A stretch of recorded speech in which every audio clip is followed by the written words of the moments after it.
So I did mention that I'll bring about the example of the diversity, equity, inclusion that recently happened in Australia that involves the senator from Western Australia, Fatima Payman, and she is now having this interview. And she actually pointed out a lot of things that I've been mentioning to in our program about what that looks like in this diversity, equity, inclusion in the workplace in Australia. But this is about her role as a senator in Parliament and how it went down for her. So let's listen in. The statements I wanted to put out were watered down. They were controlled. I was told where to go, when to go, what to say. I could never fully express how I felt about what was happening in Palestine. It just made me feel uneasy with my own conscience. And intimidation such as physically being escorted to the Prime Minister's office for a telling off, it almost gave you the vibes of a young, troublesome student being taken by the teacher to the headmaster's office. Yes, goody. Yeah. Yep. That's from her. It's not from me. Just giving you guys to give you that balance of what we talked about that diversity, equity, inclusion from the American perspective, and why would the right side of the politic be calling Kamala Harris as the DEI hire. And I explained to you it probably comes from the fact that since she became a VP for Joe Biden, we didn't hear much of her. She was almost like a gatekeeper for Joe Biden. Things that he was saying about that were offensive towards the marginalized group, mainly towards the black people. And you saw that the polls were showing that Joe Biden was losing a lot of the black vote in America. And then often Joe Biden would go and do this interview and speak about something that's ridiculous, and then Kamala Harris will come back and then try to diffuse it in some way.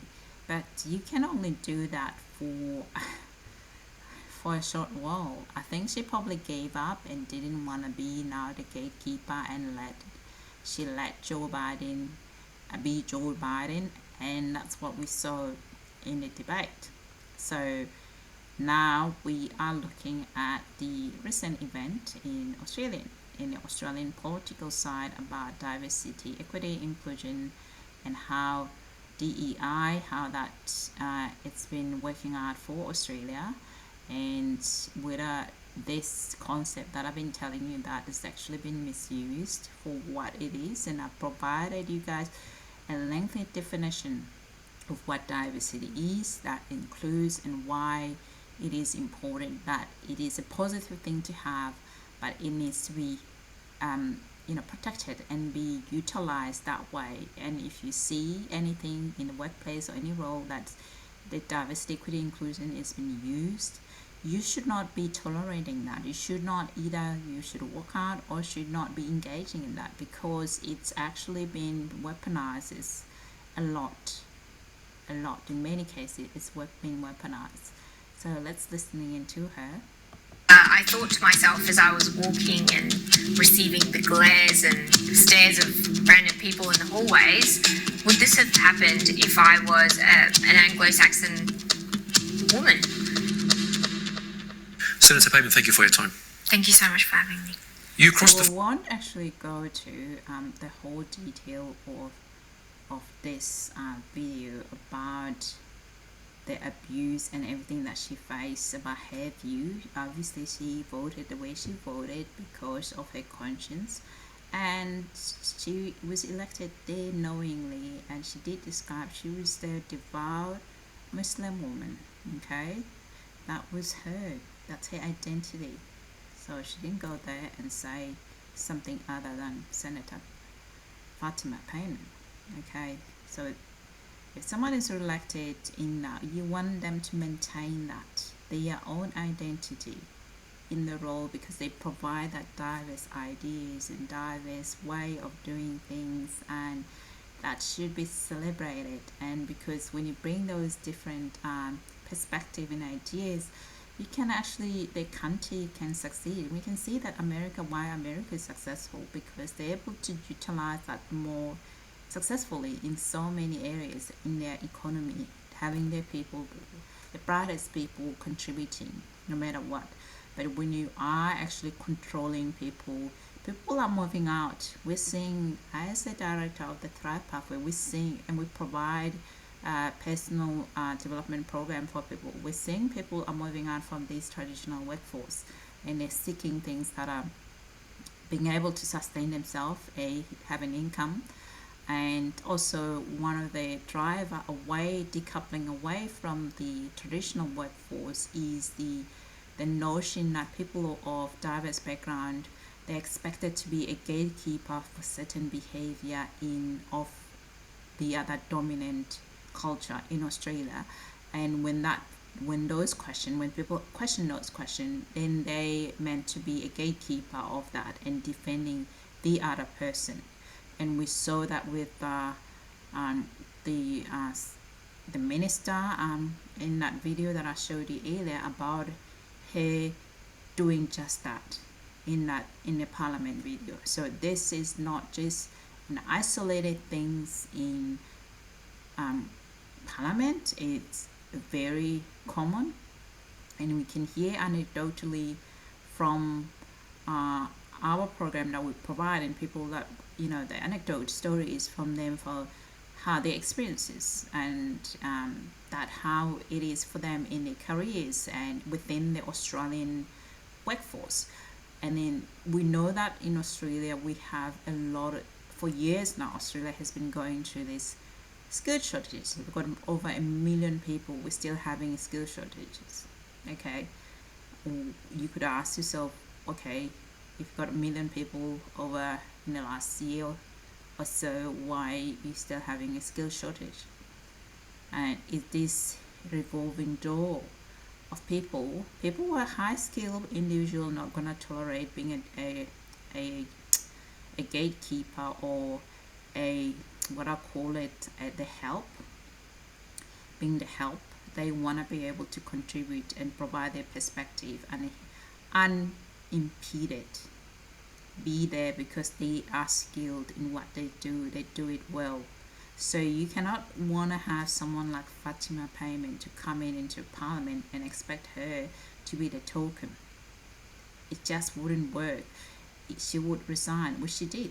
It's an expectation. Most people who are highly skilled from a marginalised, diverse cultural fringe of Australia, they go to workplace, they go there with hired under that high skilled individual. When they arrive there, they not being provided with necessary support to be able to thrive, or they expected to be the doorkeeper, a doormat.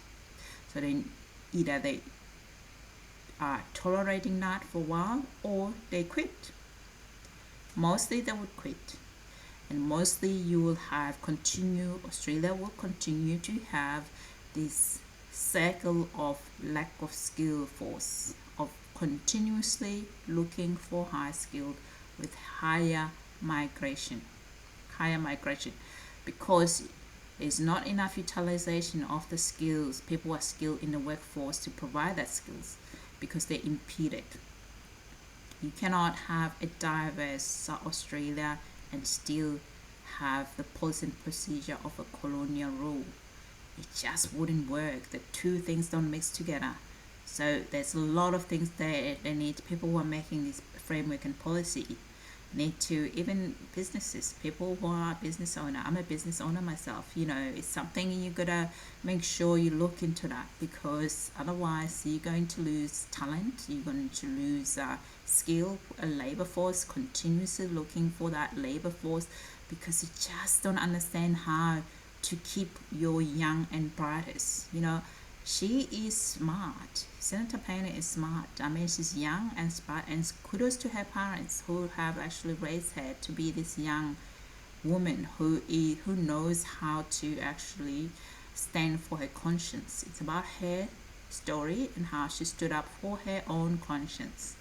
We're telling her story. We're giving you guys the example of DEI and why the right side of the politics are right to point out that us people who are diverse, we're given this role in are actually either are considered to be DEI. It's very insulting when you have a high skill, you are a high skill person, and someone call you a DEI hire. That is insulting.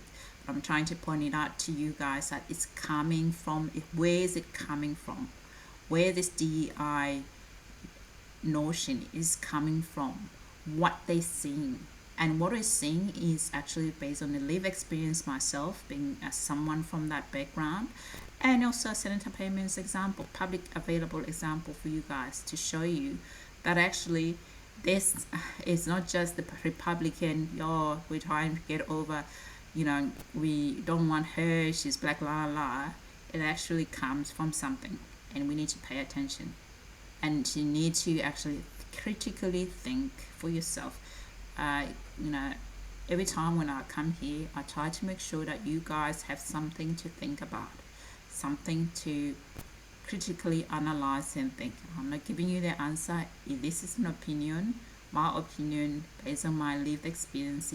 This is Mzansi All's diary. It's my story, and I'm trying to share with you for all people who are following my channel and other platform, and actually as actually a director of the business development at a Thrive Pathway, which we provide personal development program for people, including diverse people from like myself. I mentioned my story, how I came about partnership with them, and because of the need for this issue. So you need to make sure. In fact, if it wasn't for them, I probably wouldn't have stayed in my role as physio. I probably wouldn't have done my intern exam. I probably would have thrown everything in the water. But this is what we have right now. This is the issue that diverse, multicultural Australia are facing. And people who are making these policies, who are doing this thing, the hiring manager, they need to pay attention. They need to pay attention. Otherwise, Australia is going to remain as the country where it's always looking for skilled workforce. If you're always looking for skilled workforce with this high number of migrants you're bringing into the country, it doesn't look really good. It end up impeding on the citizens themselves, because they're competing with these resources that are scarcity, housing and healthcare, access to healthcare and access to the doctor. It's a long list. It takes you a number of weeks to get there. There's not enough doctors. There's not enough healthcare workers. Yeah, it can be a problem, because we actually haven't actually looked at what is the source. The issue, it is the skill. The issue is the workforce, the ability of a person like myself to be at work, to be work and provide the service, the skill and all the service that's required for my role as qualified, without a fear or favor, without any interference, without any issues that actually I now have to be a gatekeeper for some nonsense. So it is a very important thing that you guys should watch. And if you're considering to come to Australia and you are a part of that multicultural diversity DEI group, diversity, equity, inclusion, pay attention. Okay. All right, let's listening in. floor to vote with the Greens Party, to support a recognition of the Palestinian state in defiance of your now former Labour Party. You clearly understood the risks of being expelled from the party. You've had a smear campaign by the media and by the Labour Party against you. Today, you resigned from the Labour Party and decided to run for the rest of your term as an independent in the Senate. It sounds like a roller coaster. I'm sure you're very emotional, or I'm sure this is a very emotional time for you. How are you feeling right now? Thank you so much for the question. And yes, it has been a roller coaster ride. It has been quite an intense journey. It's taken both an emotional toll and I do physically feel worn out as well. But I also want to acknowledge how difficult of a time this has been for my family and also my former staff members who have now moved on. Yes, I think we're not going to listen for this whole video, but I think we can go a little bit to where she was explaining how she was, the intimidation that she faced.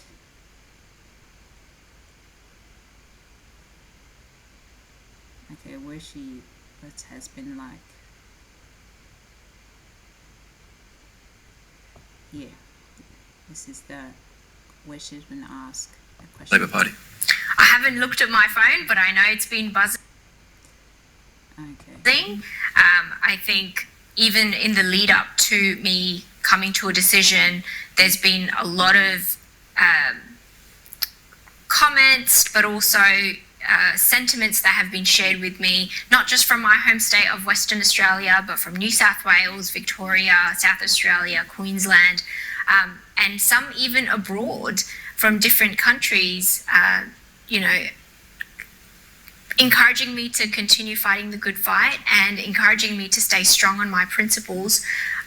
It's that level of integrity that they say they don't see in politics these days. I'm quite fortunate to be in a position where I had to just draw the line and make sure that people out there realize your hands aren't always tied, and that can no longer be an excuse, especially when you're seeing young children going through amputation without anesthetics or having their legs blown off, and the displacement, the starvation, all the atrocities that we see through social media, through independent journalists who are risking their lives on the ground to make sure that we are given that right to be able to visually see what's happening. Yes, on that issue, I have actually taken a decision that I will not be going to a social media and looking at those images, because those images are harrowing. And I am lucky, I live in Australia, I can do that, I can switch it off, I can do everything to try and protect myself from viewing those images of young children that she's describing. But people in those countries that are going through that, they don't have the opportunity to do that, they don't have it. So I just want to point out that as well, and I just need to move this one. I think she is coming here. Exiled and intimidated by your now former Labour colleagues. Can you tell us a little bit about this intimidation? Look, it was an isolating period where on 15th of May, when I made my statement on calling the atrocities in Palestine a genocide and calling for the government to impose sanctions and divest and have, exercise a trade halt with Israel, it started manifesting. It was on the day of Nakba, and it just started transforming the way my colleagues interacted with me. I was getting the cold shoulder. I felt like I wasn't involved in those internal conversations. But in saying that, it didn't bother me too much. And yes, she was now isolated because they knew that she wasn't going to toe the line. She was very spoken about this issue that she's talking about the Palestinian. So she faced isolation. And it wasn't until I decided to cross the floor last Tuesday that intimidation such as physically being escorted to the Prime Minister's office for a telling off, that I found quite, condescending. It almost gave you the vibes of a young, troublesome student being taken by the teacher to the headmaster's office, because a lot of people were staring and glaring. And, in addition to that, there's been instances where people have constantly, or my former colleagues would constantly message me, what are you planning on doing? Are you crossing the floor? Are you not crossing the floor? What decision have you made? And in recent articles I've been reading that it's almost like they were ridiculing the fact that I, in confidence, told them that I'm praying and I'm reflecting on my duties as a Muslim, but also as a citizen of this country that values human rights. Yes. And so because they were actually ridiculing her about that, because she's a Java Muslim woman. That is her religion. Like if I'm, as a Christian, I would go and pray for a decision like that. That is more conscientiously and based on a human right. So she had to go deeper into herself. And I do that every time myself as well, as when I make decision that I actually against my strongest belief, that are conscientious decision. You go to if you are somebody who do meditation, which I do meditation, you do that. You do that because you want to make sure that you have a clear mind to make those decisions. You cannot use that. They try to use that as against her, the consultation of her spirituality and her religion as her way to sort of say that she's actually bringing a dangerous Muslim vote into the parliament, but she's not. She's not doing that. I'm a Christian, so I know what she's talking about, and this issue is not a Christian, it's not a Muslim issue. What she's talking about, it's a real thing. But when the politicians sit there and they sit around with their own eliteness and the media, all the power be, and they think that they can say these things to people. We can see these things through social medias and others. And so what she's talking about, if you're a spiritual person, you would go through that. If you're faced with that, it's something that I can relate to. It's relatable. It's a human thing. So let's listen, guys. And has a moral compass. Like, this is a big decision whether I should cross the floor or not. And for those colleagues to then go to the media and make it seem like I'm just this fragile, vulnerable young girl who is committing to a higher being. The article was quite degrading. And I just want to put it out there that just because you're a person of faith doesn't mean that, you don't have principles. Yes, it doesn't mean that you don't have principle. It doesn't mean that you won't abide to the law. It doesn't mean that we cannot say that people of faith cannot be in certain roles. And, even if you're a doctor, you have faith that you're against the abortion or abortion pill, you have to excuse yourself and refer that patient to another colleague of yours who can help them. Because you are allowed under the law to actually conscientiously object to certain things that are against your strongest belief, your conscience. But you need to disclose that. And apparently she did disclose that. She would cross the floor. And as leadership, Prime Minister leadership, it would have been not the fact of, we're going to, punish her, whatever. It's to take the leadership. It's to recognize that you got someone who's diverse here, and you have policy and procedure that are more than 100 years, apparently, colonial laws that says that if you are in the Labour Party, whatever the caucus those men say, you have to agree to it regardless of your conscience. So as a prime minister, I would have expected in the leadership that you would actually look at those and you would try to make an exception and try and spin it so you actually keep your stuff together. They've lost this one young, talented senator just because of the dumbest of the dumb. This is how in the workforce, that's how we have skills shortages. That's why people who are talented leave their roles in Australian workforce because of these rules and policies that are actually, some of them are outdated. But you then want to have a diverse person to come in and be part of that outdated system that doesn't even value and recognize the diversity in the first place, then there's going to be a conflict. Wouldn't you agree with that? There'll be some conflict in that. Or that you will impose your beliefs onto others who may not have the same beliefs. But there is room for people of faith. I mean, we start our days in Parliament with the morning prayer. I mean, I read my own prayers, but it's a symbolic moment for us to reflect on our duties to our constituents. And it's been a really difficult but interesting time to actually navigate through this political dynamic. When you say you were treated like a schoolgirl being taken to the headmaster's office, what did that feel like for you?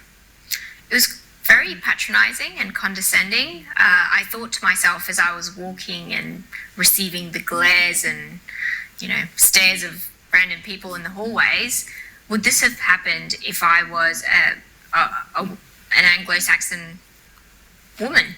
I'm not sure if the age is a factor, but it definitely felt very isolating and wasn't the best feeling.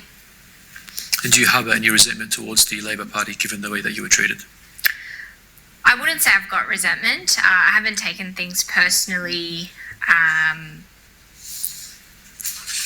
Yeah. Why would she have resentment? It's not a personal decision. It's a workplace decision.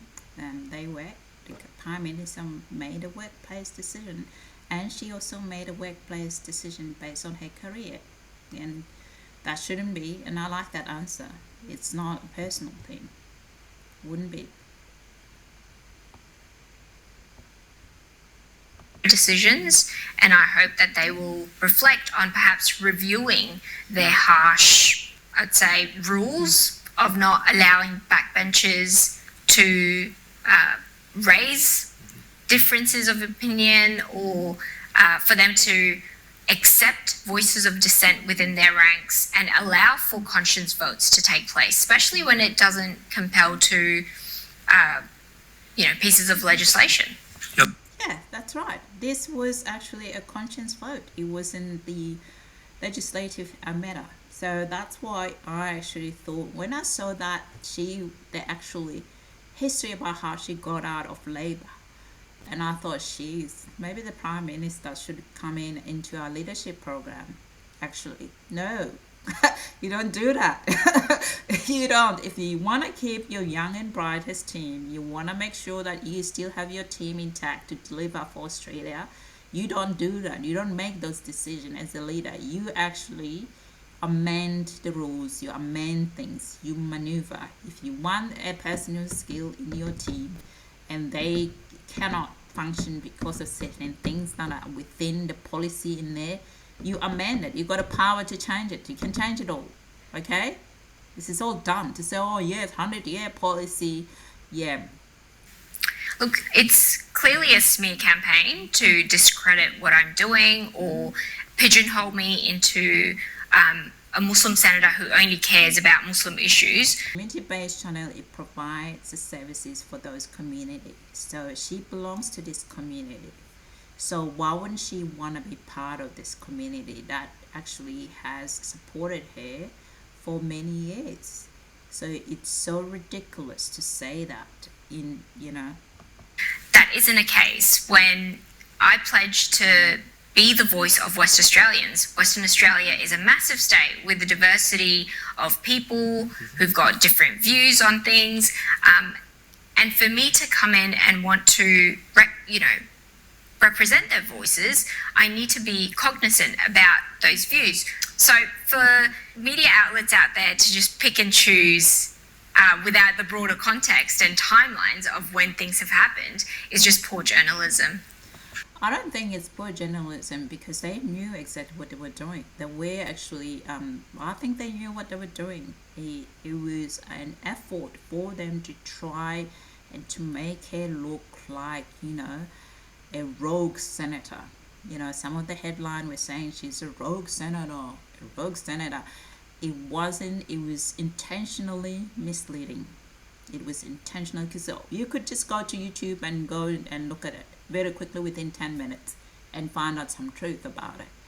Because that's what I do every time. Every time when I see something come up from mainstream media, they talk about, I go back, listen to it, and I go back and have a few clips and I see you can find the truth there. It's lying there in the social media. That's why they're losing a lot of mainstream media is losing a lot of views in Australia, viewership, because they don't provide a very diverse opinion in the media platforms for us to be able to pay attention to them and actually clock in and listen. So a lot of us would actually spend time listening to either YouTube, other socials, or anything on our socials as the way to get our media. So we don't really listen to them. That's why they actually in trouble financially because nobody's paying attention, especially this Gen Z group that they want. The advertiser would like the product to be marketed to the Gen Z.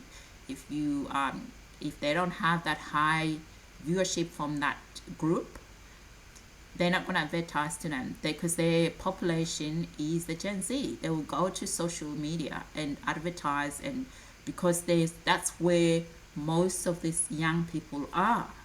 So if you don't provide a product that young people would be interested in, your mainstream media, you don't present ideas that are very engaging to that young population, they're not going to watch it. They're not going to watch the TV programs. They're going to be on social, and the viewership will actually dwindle, will go down. And this has been in evidence. And then there's no regulation or government funding that's going to actually sustain that. It's about diversity. It's about diversifying the entity itself so as to survive, to be able to be competent. So if you still hell-bent with the same ideology, that's fine. You can stay there. But the world's moving forward. Things are moving fast. You initially made history as the first Australian hijabi parliamentarian, and you were celebrated for being an Afghan-born migrant who became senator at the young age of 27. Anthony Albanese has, stated, and I quote, "Our diversity is our strength." Yet after crossing the floor, you boldly stated that you were not elected as a token representative of diversity. Now, do you believe that the Labor Party's approach to diversity is inconsistent? Yes, I would love to hear. This is the session that definitely you guys should listen her answer, because I did point it out this. She actually says it really eloquently about this question. Yes, there has been inconsistencies, and there's been instances where I've been sent to international delegations to paint a particular picture of Australia. I've also been utilised as damage control when an electorate office has sent a pro-Israeli standard response to a Muslim Palestinian family who's grieving the loss of dozens of family members in Gaza. So it's those situations where I feel like I'm only there to serve a particular purpose. Yeah, to be a gatekeeper. Yeah. Rather than actually accepting the voice of dissent that I brought to the table and said, you know what, this is a line I'm drawing, and you cannot have multiculturalism and the diversity without the diversity of views and not respect those views and allow them to make stances like perhaps crossing the floor and voting on their conscience. We aren't a homogenous society, and you can't have me look the way I am but sound like a sixth generation Anglo-Saxon Australian. Yes, that's what Penny Wong sounds like every time when she actually speaks. She sounds like that. So it's very important for that diversity to be implemented in the structures that we see around us, whether it be in the workforces, in the policies, or in the way we handle the diversity of views that we bring to the table. As the youngest woman in Australian Parliament at the moment, do you believe your voice was silenced? Yes, in the last, I would say, 6 to 7 months since 7th of October. Yes, for 6 to 7 months, she tolerated that. Wow. I felt that the statements I wanted to put out were watered down. They were controlled. I was told where to go, when to go, what to say. I could never fully express how I felt about what was happening in Palestine. The grief that was engulfing our communities here and abroad, it just made me feel uneasy with my own conscience. And my father, Allah yarhamu, would always say that if you have a clear conscience, you wouldn't fear a thing in the world, because you know that your accountability is with your Lord.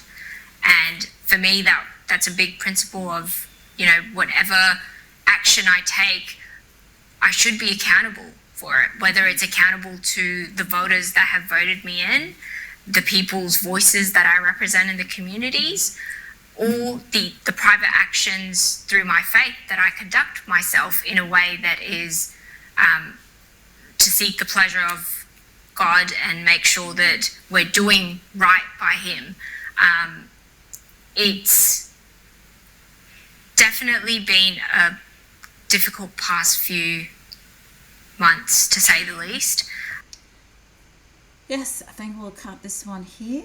And you guys, I think I've provided you with some very credible evidence of how this diversity, equity, inclusion it's really being misused. This is the Australian version of it, and I'll probably continue and provide some of the version of the Mzansi side of that. But I think last time I said, I said Malema instead of Maima, who is the DA previous DA leader, Muisi Maima. That was his name, not Malema. So, but yes, that is this. We're gonna end it here because I think I've provided enough understanding of this concept DEI, why it is something that you guys should be aware of, that you're not being used as a token in your workplace. And I've been talking about it many times as the help, but that is what it is. It's a token. Help token, can use it interchangeably. Doesn't matter. You're a diverse person in that role with a skill. You should provide a skill. You shouldn't allow yourself to be used as a token, as a gatekeeper, as a person who's going to be there to clean up the mess created. No. And thank you guys for listening. If you are enjoying these topics, you're enjoying about these things we're discussing now, and please comment, or actually and please a lot of people watch the videos that I'm posting and they don't subscribe. Please consider subscribing, and also press the bell button so you know when I put new videos. Another thing, please, you can press the like button because that helps others to see the channel as well. And next time, until I come in here, guys, provided you with another video that is more helpful for you, and that will provide you some concept more around the workplace and career, that it is, I'll see what I can do next time. So we still, or we can just discuss the differences in properties and the lifestyle from here and South Africa and in between. Thank you, guys. Have a lovely week ahead and goodbye.